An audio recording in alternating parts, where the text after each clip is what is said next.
સુરત શહેરના ઉધના વિસ્તારમાં આવેલ પટેલ નગરમાં ગઈકાલે એક હચમચાવતી ઘટના સામે આવી હતી, જ્યાં બંનેવી દ્વારા સાળી સાથે લગ્ન કરવાની જીદે વાત ઉગ્ર બનતા તેણે સાળી અને સાળાની હત્યા કરી હતી।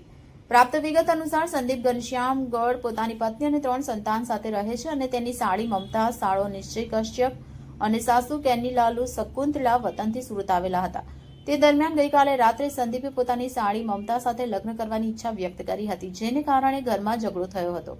મોડી રાતે ઉગ્ર બનેલી ચર્ચામાં મમતા તથા તેના ભાઈ નિશ્ચયે જ્યારે તેનો વિરોધ કર્યો ત્યારે સંદીપે ચપ્પુ કાઢી બંને પર અચાનક હુમલો કરી દીધો હતો। આ હુમલામાં મમતા અને નિશ્ચયને ગંભીર ઈજાઓ પહોંચી હતી અને સ્થળ પર જ તેમનું મોત થયું હતું।